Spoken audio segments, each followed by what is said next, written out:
Well done boys, operation Akshay हमारी उम्मीदों से भी ज्यादा कामयाब रहा।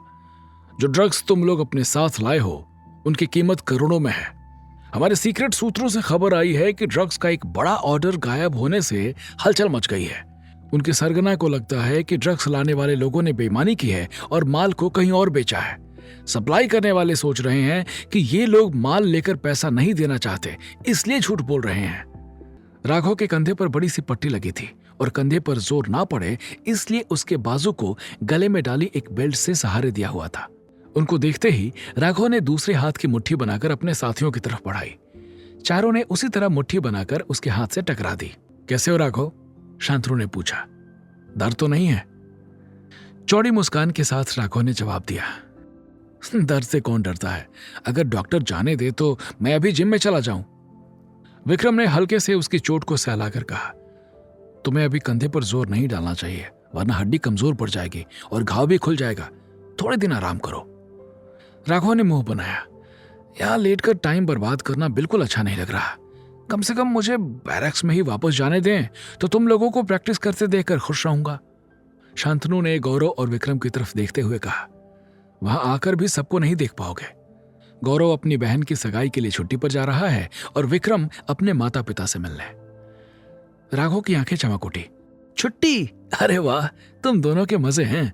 माँ के हाथ का खाना खाओगे, पापा के गले लगोगे, भाई बहनों के साथ मस्ती करोगे, और क्या क्या करने का इरादा है? कहीं शादी का प्लान तो नहीं है? गौरव ने हंसकर सिर हिलाया। अभी तो दीदी की शादी होगी, मेरा नंबर लगने में टाइम है। राघव ने विक्रम को देखा। तुमसे पहले कितने भाई बहन हैं? मैं अकेला हूं, विक्रम ने जवाब दिया। राघव ने सीटी बजाई। फिर तो तुम्हारे घर वाले पक्का लड़की वड़की देख रहे होंगे। क्या पता वापस आओ तो तस्वीर लेकर आओ Mr and Mrs Vikram Chauhan की। विक्रम की आंखों के आगे फिर से करिश्मा का चेहरा आ गया और उसके गालों पर लाली बिखर गई। ऐसा कुछ नहीं होने वाला, मैं अभी शादी नहीं करूंगा। उसे शर्माते हुए देखकर राघव ने आंख मारी। लगता है तुमने हमारे लिए भाभी पसंद कर रखी है, जरा हम भी तो सुने कौन है वो। अचानक सब लोग विक्रम को छेड़ने लगे और लड़की का नाम पूछने लगे। तभी डॉक्टर वहां आ गए और राघव से कहा, जल्दी ठीक होना है तो तुम्हें ज्यादा से ज्यादा आराम करना चाहिए राघव। अगर हिलोगे तो कंधे की हड्डी ठीक से बैठ नहीं पाएगी। जिस तरह का तुम लोगों का काम है उसके लिए शरीर को पूरी तरह से फिट होना चाहिए। मैं जानता हूं तुम्हारे लिए यहाँ लेटे रहना बहुत मुश्किल है, लेकिन इस वक्त ये जरूरी है। शांतनु ने डॉक्टर की बात से सहमत होते हुए कहा, सर ठीक कह रहे हैं, तुम आराम करो, हम चलते हैं। अस्पताल से वापस आकर गौरव और विक्रम ने अपना सामान पैक किया और रेलवे स्टेशन के लिए निकल गए। अपने गांव से दूर एक स्टेशन पर उतरकर विक्रम ने घर जाने के लिए बस पकड़ी। रास्ते में कुछ लोगों ने उसे देखकर खुशी जताई और कुछ बच्चों ने उसकी वर्दी देखकर तालियां बजाई, लेकिन विक्रम बिना रुके सीधा अपनी गली की तरफ मुड़ गया। तभी उसके पिता की आवाज आई, मधु, तुमने फिर से दरवाजा खुला छोड़ दिया। सारी मुर्गियां बाहर भाग गईं। ये बाहर जाकर अंडे देती हैं और पड़ोस के बच्चे उन्हें उठाकर भाग जाते हैं। कितनी बार कहा है दरवाजा बंद रखा करो। अंदर से विक्रम की मां ने कहा, 2-4 अंडे कोई ले भी गया तो क्या हो गया, हमारे पास पहले ही जरूरत से ज्यादा है।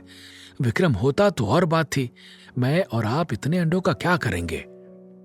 अपने माता पिता का वही पुराना अंदाज देखकर विक्रम के चेहरे पर मीठी मुस्कान तैर गई। धीरे धीरे चलकर वो मुर्गियों के पीछे दौड़ते हुए अपने पिता के पास आया। आहट सुनकर उनके पिता ने मुड़कर देखा। विक्रम पर नजर पड़ते ही उनका चेहरा खुशी से खिल उठा। विक्रम, मेरा बेटा। अंदर से मधु ने हंसते हुए कहा, हाँ हाँ हाँ, आपके बेटे विक्रम की ही बात कर रही हूं। और किस विक्रम को जानते हैं हम लोग। अपनी पत्नी की बात पर ध्यान न देते हुए विक्रम के पिता ने एक कदम पीछे लेकर सिर से पैर तक अपने बेटे को निहारा। इतने में मधु अपने पति से कोई जवाब ना पाकर बाहर आई। कहां चले गए आप? मुर्गियों से ज्यादा तो आपको ढूंढना पड़ता है। लेकिन बाहर आते ही विक्रम को देखकर उनकी आंखें खुशी और आश्चर्य से फैल गईं। अपने पिता से मिलने के बाद विक्रम मां की तरफ आया और उनके पैर छूकर आशीर्वाद दिया। मधु ने उसका चेहरा अपने हाथों में ले लिया और प्यार से उसका माथा चूमा। उनकी आंखों से लगातार आंसू बह रहे थे, लेकिन होठों पर गर्व भरी मुस्कान थी। माँ बाबा, मैं इतने दिनों बाद वापस आया हूं और आप लोग मुझसे बात ही नहीं कर रहे हैं, चुपचाप बस मुझे देखे जा रहे हैं। माहौल को हल्का करने के लिए विक्रम ने शिकायत भरे स्वर में कहा। भरे गले से उसके पिता ने जवाब दिया, पहले तुझे जी भर के देख तो लें। आंखें तरस गई थी। उसकी मां ने आंसू पोंछते हुए कहा, मुझे तो यकीन ही नहीं हो रहा कि तू हमारे सामने खड़ा है। ऐसा लगता है मैं कोई सपना देख रही हूं। दोनों हाथ फैलाकर विक्रम ने कहा, सपना नहीं है मां, देखो आपका वही बेटा जिसे आप बचपन में रोज मारती थी आपके सामने खड़ा है। मधु हंस पड़ी। शरारत करता था इसलिए मारती थी। यहां विक्रम अपने परिवार के साथ खुशी के कुछ पल बिता रहा था। वहीं दिल्ली में बंद कमरे में धीरज अपने पिता को धीमी आवाज में कुछ बता रहा था। आगे की कहानी जानने के लिए देखें अगला एपिसोड सिर्फ पॉकेट एफएम के यूट्यूब चैनल पर, और कमांडर विक्रम चौहान के सारे एपिसोड्स को सुनने के लिए डिस्क्रिप्शन में दी लिंक से डाउनलोड करें पॉकेट एफएम ऐप।